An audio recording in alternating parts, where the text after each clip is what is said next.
My name is Dr. McAlpin. Here I am in Cumberland County Jail just being released. And this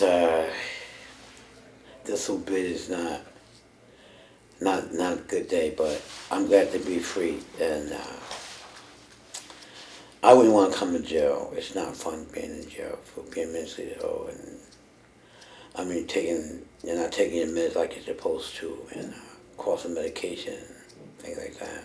Like a lot of people say when they get out of jail that they're going, oh, I'm going to go smoke a joint, I'm going to drink alcohol, but not this one. Because, I mean, if you do, you're going to die. You do or die. I mean, every time. I mean, I've been in prisons and institutions and close to death lots of times. And I'm for real. It's not no joke. This is not no joke. I mean, to be at my age, it doesn't matter what age you are, but being in jail is not fun at all, especially when you got kids. And some people that have kids, they're never going to see them again. Never going to see them again. Do you have kids? Well, my kids they're adults now, but I have grandkids and great-grandkids. Mm-hmm. I look forward to seeing them again. You know, I have. So tell us about today. Today you're getting out after how many weeks in jail? Like a month. A month, okay. And you're It could have been a year mm-hmm. upstate if I didn't take what they offered me. Mm-hmm. So. And what did they offer you? They offered me a month instead of a 1 to 3. I could have went to prison. Mm-hmm. And this makes my fourth felony. I could have probably got more than that. Because it's make my fourth felony a predicate felon, and it's like 25 to life. And I mean, you keep on getting these felonies, not knowing what you're doing out there. The district attorney got something for you. It's up to the judge, but if whatever the district attorney says, that's what you're gonna get. And 25 to life and years in prison, it ain't fun. It's not fun. I've been there. I've been to Elmira. I've been to Auburn. I've been downstate correction. I've been to Fishkill. I've been Marcy, Open Utica. I've been all over, and it's not fun. These places not fun. I mean, you better hope and pray. If you do go there, you better hope and pray you come up out of there, because you might not come up out of there. They be waiting for you when you get there. They already know what you wouldn't even know it. You wouldn't even know it. But blink of an eye, you could be dead that quick. And you better hope and pray that you better pay attention. That's what you better have an open mind, and especially if you're mentally ill and might can't help being mentally ill. But like me, I ain't asked to be born first of all. But other than that, when you are on meds, you better take your meds.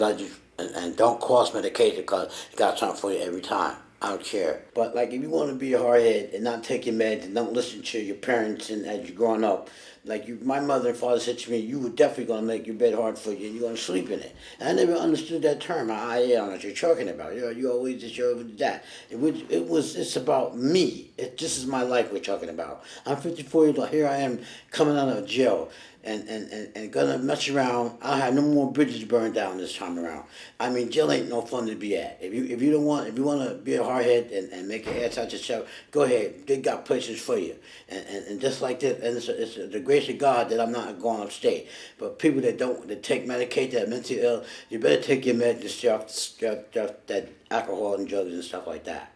And get into some kind of programming and listen up and take your meds, because it's important today. It really is. Does it make you feel better? Yes. Your meds? Yes, it does. This is the first time that meds had got me to the point to where I don't have to depend on a controlled substance. Mm-hmm. You know, I probably didn't have to depend on it then, but it's just like, I don't know, just being places and certain things in life, you know, and trying to make somebody like me, I guess, perhaps. Not paying attention to myself and my family. That's what I want the most, my family back, which I have today. Mm-hmm. And it's the grace of God I'm not dead. You know, I lost my sister this time 14 years ago behind drugs and alcohol and stuff like that. Mm-hmm. She was in prostitution, shooting heroin and all that. She died, and somebody killed her. But I mean, she's not the only one. There's a lot of people who lost their lives and things like that. They killed their kids. They killed their infants. They do all kinds of stuff. They let their loved ones starve. Their kids starve, and they take their money and they pull on drugs. I've done the same thing. But today. It's not no joke. Life is for real. So what are you going to do after you leave here today? Well, today what I do here, I got certain things to do. I take care of some things and get my life back in order, and stick with the winners, instead of the losers. And go to mental health and participated in that with Dan. Dan been a good friend of mine for many years, but I just like want to be a hardhead. Always want to do it my way. Not paying attention to the winners like Dan, because he's been trying to tell me a lot of times, and this time is for real. This time is like an eye opener. It's a blessing, it's a blessing. I'm not going upstate, but there are some people in there that are going upstate, and it's a shame. They're pedophiles. They're people who mess with kids and stuff like that because they think they know it all. And like where I've been, I don't think a lot of people want to go. And how many times have you been in here? Lots of time, right there. Lots of time. And It's not. for what kinds of things? Like doing drugs and crossing medication, not paying attention, not wanting to work and stuff like that.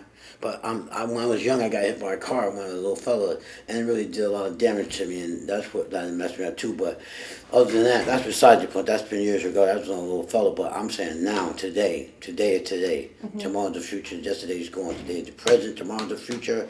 Today is today. Just for this day. Just for this day. And will you go and see Dan today? Yes, I am. And what will you do with Dan? Well, we have Sisters Hour every Wednesday. We talk about what we're talking about now. How we doing, and are we taking our meds and things like that. What are we gonna do that day? And I feel like going to go to AA and NA and stuff like that.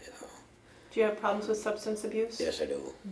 Drugs and alcohol? Yeah, but years ago, but still, no, that's beside the point. Like I like read the Big Book and the Narcotics Anonymous and stuff like that.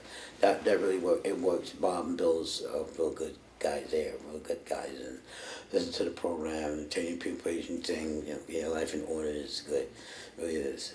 I mean, some people really need these things and really don't even know. It's wonderful. It works. It works. If it works, it works. So, what would you say to a kid, 18 or 19 years old, that had mental illness? They need to talk to their parents to try to get some kind of help for them, because they might not even, their parents might not even know that. Their parents might be on drugs and alcohol themselves. You never know. But if they do, they need to talk to somebody professionally. Talk to a doctor or something. That's what I did. Because my mother and father, they were like, I'm not saying they were bad people, but it's just like they said you're going to make your bed hard for you, you're going to sleep in it. And to this day, I still didn't understand that. But the things that by me not paying attention to them, not listening to them, listen to the good thing they were trying to tell me in life, for my own good. Like I was a hardhead, like I was taught I was the boss, but my father was, my mother was the boss. I never had no money to buy the food to feed my child with. They were the ones who bought the food and the grocery, but I thought that I was doing it all the time, but no, it don't work like that. Not when you got parents and you're underage, no. You gotta listen to your parents. You gotta listen to what they say. Because they really know, they've been there. You should realize that they're older than you, they've been there. If you have parents that are on controlled substance abuse, you have to talk to someone, really. You need to talk to someone. When did you start to first feel unwell emotionally? I was about maybe 9 years old. And what did that feel like for you? How did you know? I was like, didn't know what to do. I was like blind, like a blackout, all through my life, like a blackout. Not seeing what was in front of me. Do you see things that aren't maybe there, that other people might not see? It was like that. Sometimes, yeah. How about now? You feel like you're clear-headed? Yeah, clear today. Yeah. I can see. I know what I do to make my bed hard for me. Burn the bridges down, like cross medication and using controlled substances, things like that on top of my meds. That's what messes things up. That's what it really does. That's what messes things up. It really does. So it's hard when there are drugs in your neighborhood to stay away from it? Yeah, well, that's all over the world. Yeah. It's all over the world. It all depends on the individual himself. So what can you do to make sure you stay away from? Just don't do it. Just don't touch that stuff. I mean, I'm 54. I know that. Don't touch that stuff. That's not good for me. That's not good. It mess up every time. I've been through this many times. It do it every time. I don't care. Every single time.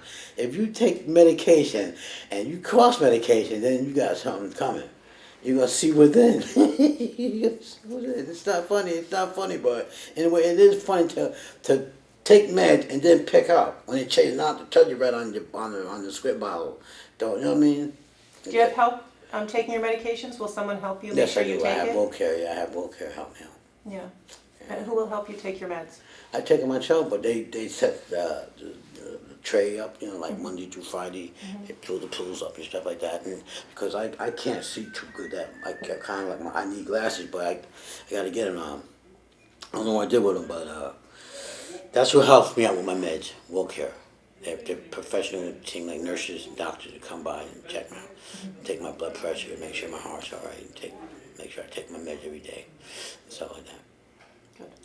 So you think this time will be different for you? Yeah, definitely. Well, we hope so. Okay.